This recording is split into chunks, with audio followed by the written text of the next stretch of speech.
Welcome to Knowledge Hub, where curiosity meets discovery.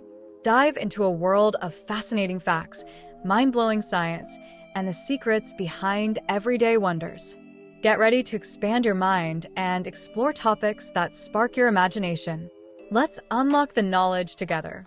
I remember the day vividly, the sun shining bright, laughter echoing in the air. My daughter, with her wild curls and innocent smile, was playing in the yard. But there was something in her eyes, a flicker of worry that I couldn't quite place. She kept talking about her past, her fears swirling like autumn leaves caught in a gust of wind. I brushed it off, thinking it was just a child's imagination. But deep down, I felt a chill creeping in, a sense of unease that I couldn't shake. Then, in an instant, everything changed.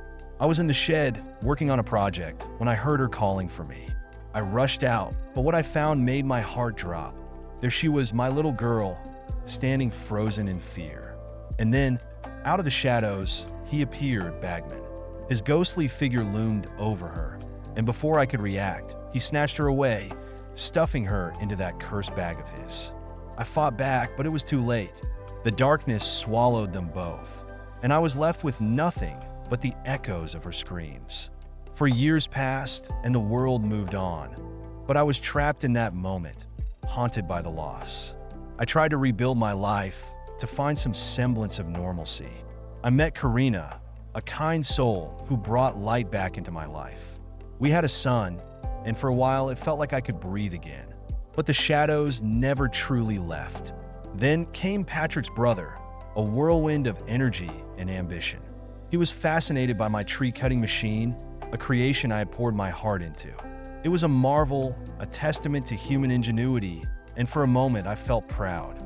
But as I watched my brother-in-law's eyes light up with excitement, I couldn't shake the feeling that something was off. What if Bagman was still out there, lurking in the shadows, waiting for another chance?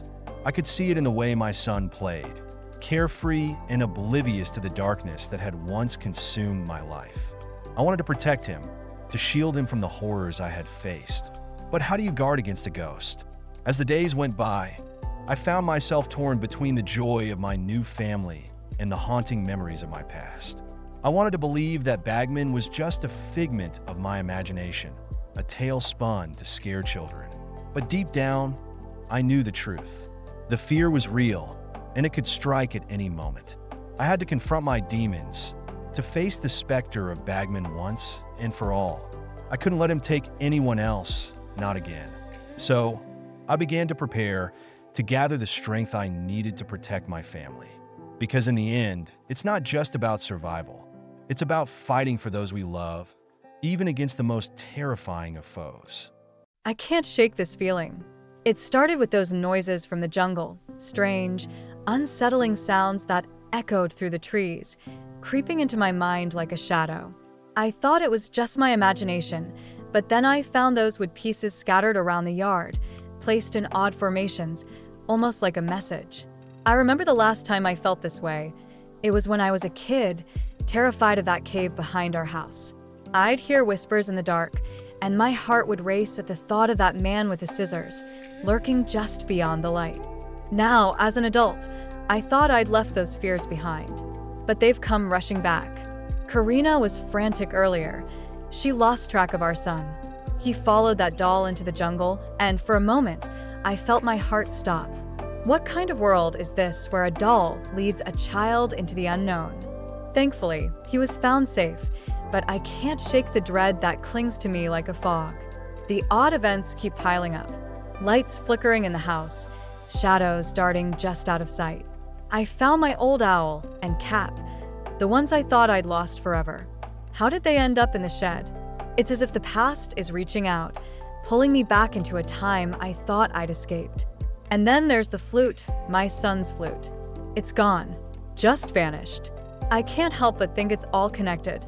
The doll that appeared in the shed feels like a warning. It's not just a toy, it's a symbol of something deeper, something sinister. I can't ignore it. I'm starting to feel like I'm losing my grip on reality. Each creak of the floorboards, each rustle outside, sends my mind spiraling. I'm constantly looking over my shoulder, expecting to see that scissor-wielding man lurking in the shadows, waiting for the right moment to strike. I try to tell myself it's just my imagination, but what if it's not? What if the jungle is alive with secrets, and I'm the one who's been blind to them all along? I need to protect my family, but how can I do that when I'm haunted by my own past? Every corner of this house feels like a trap, and I'm the prey. I can't let fear consume me, but it's hard to fight when the memories are so vivid, so real. I have to confront this. I have to face whatever is lurking in the jungle, whatever is pulling the strings of this twisted game. I owe it to my son, to Karina, to myself. But as I stand here, I can't help but wonder, what if the real danger isn't out there, but right here in my own mind? I never thought I'd be the kind of person who would call the police because of something I saw in my own home. But there I was, heart racing, staring at the figure of Bagman, this twisted shadow from my childhood, standing right in my living room. It felt surreal, like a nightmare I couldn't wake up from. I thought I had left all that behind, but there he was, as real as the fear that gripped me. When the police arrived, they were kind, but their suggestion to install CCTV cameras felt like a Band-Aid on a bullet wound. Sure, it might catch something if he came back, but what about the deeper issues? I mean, how do you capture the essence of fear? How do you film the shadows that lurk in the corners of your mind? I've been trying to rationalize it all. Maybe it's just stress. Work has been overwhelming, and I haven't been sleeping well. But every time I close my eyes, I see him, Bagman, with his hollow eyes and that chilling grin. It's like he's feeding off my exhaustion, growing stronger with every sleepless night. I thought I could shake it off, but the strange happenings didn't stop. Objects moving, whispers in the dark, and that feeling of being watched. It's exhausting. I've tried to convince myself it's all in my head, but the memories from my childhood keep creeping back uninvited. The games we played, the stories we told, and the fears that were never addressed. Then there was the visit to the mental doctor. I sat there, pouring out my fears, my experiences, and he just looked at me with this calmness that felt almost infuriating. "You need more sleep," he said. It sounded so simple, yet it felt like he was hinting at something deeper. Maybe my fears aren't just about Bagman. Maybe they're rooted in the unresolved trauma of my childhood, the things I buried deep down, thinking they wouldn't resurface. It's frustrating to think that my mind could be playing tricks on me, twisting reality into something terrifying. But what if he's right? What if all I need is a good night's sleep to clear the fog, to confront those shadows instead of running from them? I've started to wonder if I'm the one keeping Bagman alive. The more I dwell on him, the more power I give him. Maybe it's time to face those childhood fears head-on, to confront the darkness instead of letting it consume me. I can't let exhaustion dictate my reality. I need to reclaim my peace, one night of sleep at a time. So, I'm taking a step back. I'm going to prioritize rest, tackle my fears, and maybe, just maybe, I'll find a way to banish Bagman back to the shadows where he belongs. It's time to wake up from this nightmare and reclaim my life. I never thought I'd be running from my childhood fears, but here I am, standing at the edge of a dark cave, heart pounding in my chest. It all started when Karina and I decided to escape our lives for a bit, leaving our son with her sister. We thought a hotel stay would help us recharge, but instead, it opened up a floodgate of memories I thought I had buried deep. As I sat there, sharing a drink with Karina, I couldn't shake the feeling of dread creeping back in. I told her about Bagman, the figure that haunted my childhood. He was a shadowy presence, lurking in the corners of my mind, a monster that thrived on fear. I remember the nights I'd lie awake, convinced he was watching me, waiting for the right moment to strike. I thought I had left him behind, but now it felt like he was back, and this time, he was after my son.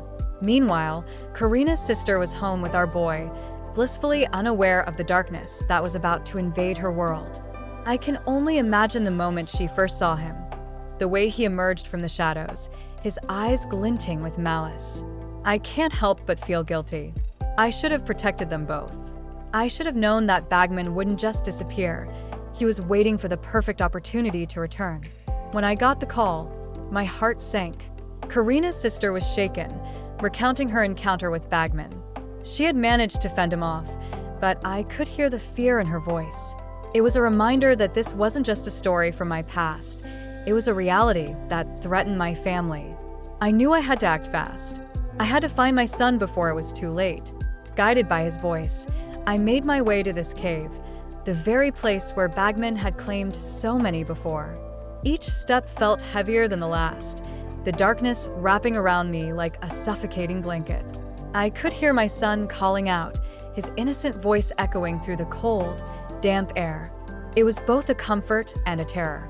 What if I didn't reach him in time? What if Bagman had already taken him? Inside, the remnants of Bagman's past victims lay scattered around me. Forgotten toys, tattered clothes, and echoes of laughter that had long since faded. Each item told a story, a chilling reminder of the lives he had destroyed. I felt anger boiling inside me. This wasn't just about facing my fears. It was about protecting my family, about reclaiming the innocence that Bagman sought to steal. As I ventured deeper into the cave, I could feel Bagman's presence growing stronger, the air thick with his malevolence.